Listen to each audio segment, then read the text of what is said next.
have to admit, I think that they're right half the time. I am a little bit nuts doing the things that we do to find the right cars or get the cars, but I can't help myself. And if you don't lay it out there, it's a no anyway. For 10 seasons, Danny the Count Koker and his crew at Count's Kustoms ruled History Channel, transforming classic cars and iconic cars into automotive masterpieces. The show averaged over 1.5 million viewers and made Las Vegas the hottest destination for car enthusiasts worldwide. Then it all came crashing down. What scandal forced History Channel to axe their automotive empire? Join us as we expose the real reason Counting Cars went off the air. In the early 2000s, Las Vegas wasn't just a gambling paradise. It was becoming the unexpected epicenter of automotive culture thanks to one man, Danny Koker. Opening Count's Kustoms in the desert city, Koker combined his mechanical expertise with an unmistakable rock star persona that set him apart from typical garage owners. With his signature black attire, bandana, and gravelly voice, the Count quickly established himself as Vegas royalty in the automotive world. What separated Koker from countless other talented mechanics wasn't just his skill with a wrench. It was his natural showmanship. Having grown up in Detroit with a father who worked for Ford, cars were literally in his DNA. But Koker brought something unique to the table, an ability to merge Las Vegas flash with Detroit muscle. His shop became known for builds that weren't just mechanically sound. They were showstoppers. Count's Kustoms wasn't your average repair shop. Walking through the doors meant stepping into a world where rock music blared from speakers while tattoo-covered mechanics transformed rusty metal into rolling works of art. Koker cultivated a culture that was equal parts gearhead paradise and Vegas spectacle. This distinctive atmosphere caught the attention of another Vegas-based television phenomenon, Pawn Stars. When the producers of Pawn Stars needed an automotive expert to evaluate vehicles brought into gold and silver pawn shop, they didn't have to look far. Koker's encyclopedic knowledge of classic cars made him the perfect consultant. His appearances on the show revealed something television producers crave: natural charisma that translates through the screen. Viewers immediately connected with Koker's passionate explanations about engine blocks and body modifications. He had that rare ability to explain complex mechanical concepts in ways that even complete novices could understand and appreciate. The History Channel executives noticed something special brewing. Here was a man who could make carburetors and transmissions genuinely entertaining. Rick Harrison and the Pawn Stars crew provided the perfect launching pad for Koker's television career. Their authentic rapport demonstrated that Danny wasn't just a car expert. He was a born entertainer with connections throughout Las Vegas. Those relationships would prove crucial when the network decided to give the Count his own spotlight. On August 13th, 2012, Counting Cars roared onto television screens across America. The premise was straightforward: follow Danny and his eccentric crew as they find, restore, and customize classic vehicles. But what made the show an instant hit was the colorful cast of characters surrounding Koker. There was Kevin Mack, Danny's right-hand man handling the business side. Ryan Evans led the paint department with his extraordinary airbrush skills. And who could forget Horny Mike, whose nickname came from his obsession with adding horns to virtually anything. From the very first episode, Counting Cars captured something authentic about car culture that resonated with audiences. The show immediately pulled in 1.5+ million viewers per episode, establishing itself as a cornerstone of History Channel's programming lineup. While the network already had hits like American Pickers, Counting Cars brought something different: the transformative magic of seeing rusted relics become showroom beauties. What truly elevated the show was its ability to capture genuine moments of automotive passion. When Danny spotted a classic Cadillac or vintage motorcycle on the streets of Vegas, his excitement wasn't manufactured for television. It was the real enthusiasm of a true collector. His now famous negotiations with unsuspecting vehicle owners became a signature element of the show, demonstrating his knowledge and sales skills simultaneously. Over 10 seasons and more than 180 episodes between 2012 and 2021, Counting Cars became more than just a television program. It transformed Count's Kustoms into a bona fide tourist destination. Visitors to Las Vegas began adding the shop to their itineraries, alongside casinos and shows. The series featured an impressive roster of celebrity clients, including Ziggy Marley, Alice Cooper, and numerous professional athletes who trusted their prized vehicles to Koker's talented team. The show's success spawned merchandise lines, personal appearances, and partnerships throughout the automotive industry. Danny Koker was no longer just a local Vegas personality. He had become a nationally recognized expert whose opinion on vehicles carried significant weight. At its peak, Counting Cars seemed unstoppable, a perfect marriage of entertainment and craftsmanship that had found its audience. But behind the gleaming paint jobs and roaring engines, all was not running smoothly at Counts Customs. As the show's popularity grew, so did the demands from network executives. History Channel producers began pushing for more dramatic content, more conflict, more tension, more television-friendly moments that might not reflect the authentic day-to-day operations of a high-end restoration shop. The television timeline became an increasingly problematic factor.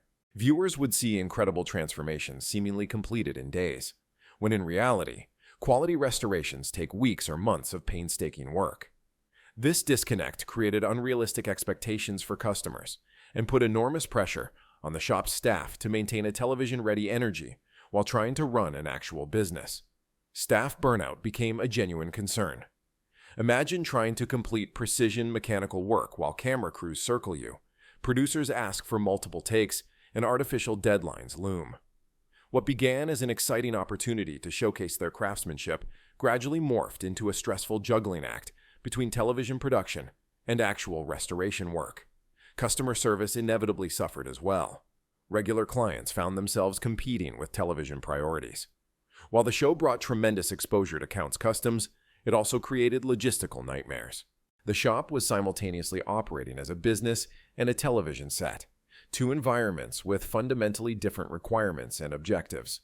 As seasons progressed, keen-eyed viewers began noticing subtle shifts in the show's content. The educational aspects that had made early episodes so compelling, detailed explanations of restoration techniques and automotive history, were increasingly condensed or eliminated in favor of manufactured conflicts between crew members. The reality TV formula was taking precedence over automotive authenticity. Production schedules dictated that restorations be compressed into television-friendly narratives. The genuine craftsmanship remained, but the nuanced, time-consuming aspects of restoration work were increasingly edited out. For purists, this represented a concerning drift away from the show's original appeal. Behind the scenes, the balance between Counts Customs as a business and Counting Cars as a television show grew increasingly precarious. Insurance and liability concerns mounted as certain activities were performed for television effect rather than following standard industry safety protocols. Some staff members expressed discomfort with how they were portrayed on screen, feeling their television personas didn't accurately represent their professional approach. Meanwhile, the broader television landscape was shifting dramatically. The automotive reality TV market had become saturated with similar programs. Shows featuring car flips, restorations, and customizations appeared across multiple networks and streaming platforms. What had once been novel was now commonplace. Perhaps more significantly, younger audiences were abandoning traditional cable television altogether. While Counting Cars maintained its core viewership, it struggled to attract new fans in an era when automotive content was flourishing on YouTube, where creators could produce specialized content without network constraints or commercial breaks. History Channel executives couldn't ignore these industry trends. The network had begun pivoting toward different programming strategies, questioning whether automotive reality shows still aligned with their long-term vision. As production costs rose and advertising revenue declined, the business case for Counting Cars became increasingly difficult to justify. When Season 10 of Counting Cars aired, the warning signs were impossible to ignore. Viewership metrics showed a steady decline from previous seasons. While still respectable, the numbers no longer justified the increasing production expenses associated with the series. The enthusiasm from both cast members and audiences had noticeably diminished. Behind closed doors, History Channel executives faced a difficult decision. Should they continue investing in a show that, while still profitable, was clearly past its prime? The network's programming strategy had evolved since Counting Cars' 2012 debut. New executives with different visions had taken leadership positions. The automotive reality genre no longer aligned with their core content strategy. In 2021, History Channel made the decision not to renew Counting Cars for Season 11. Despite rumors and clickbait headlines suggesting otherwise, there was no major scandal or dramatic conflict that triggered the cancellation. The truth was far more mundane. Counting Cars had simply reached the natural conclusion of its television lifespan. The reality behind reality TV is that most successful shows eventually face diminishing returns. Production costs increase as talent demands higher compensation, while viewership typically peaks early and gradually declines. Counting Cars followed this pattern, maintaining respectable numbers but no longer delivering the growth History Channel sought. What's particularly noteworthy about Counting Cars' conclusion is how professional the relationships remained throughout the process. Unlike many reality shows that end amid controversy or bitter disputes, Danny Koker and the History Channel maintained mutual respect. Both sides recognized that they had created something special together, but acknowledged that circumstances had changed. For Counts Customs, the end of filming actually represented a new beginning. Without television production schedules dictating operations, the shop could return to its core mission, creating exceptional custom vehicles for discerning clients. The pressure to manufacture drama or meet artificial deadlines disappeared overnight. The business Danny had built before television continued successfully without cameras. If anything, Counts Customs emerged from the television experience with enhanced credibility and name recognition. The shop had proven its capabilities to millions of viewers over a decade, establishing a reputation that transcended the show itself. History Channel, meanwhile, redirected resources toward new programming initiatives. The network's evolving content strategy focused on different types of documentary and reality content. While automotive shows remained part of their lineup, the network sought fresh concepts rather than continuing established series with declining viewership. Today, Danny the Count Koker remains as passionate about cars as ever. Without the constraints of television production, he's been able to focus more deeply on the aspects of the business he truly loves. Counts Customs continues operating as one of Las Vegas's premier automotive destinations, now with the freedom to tackle projects at the appropriate pace for quality results.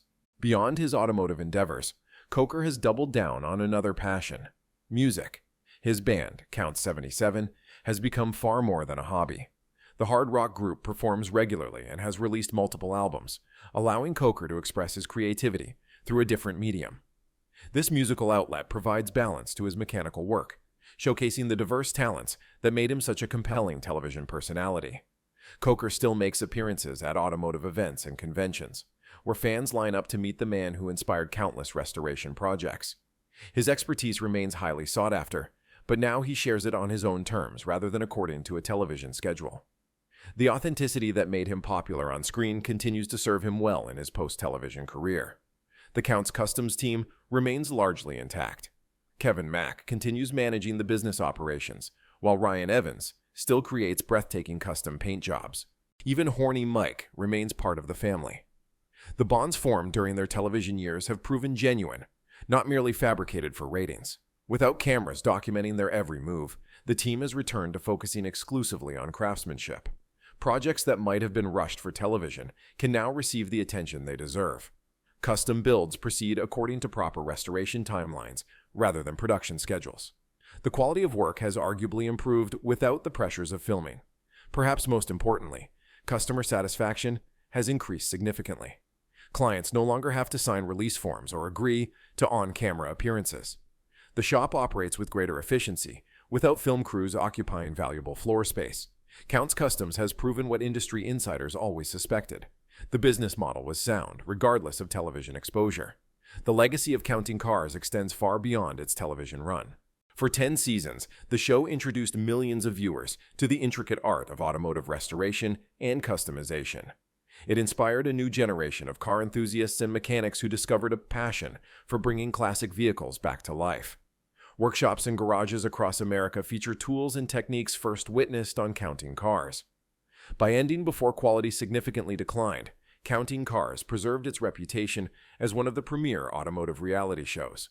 Unlike series that limp along well past their prime, Counting Cars concluded with dignity, leaving audiences with predominantly positive memories of the experience. Where is Danny the Count Koker today? Did History Channel make the right call ending their automotive empire? Share your thoughts with us in the comments section. Remember to like, share, and subscribe for more. Also, click the next video showing on your screen. You will enjoy it.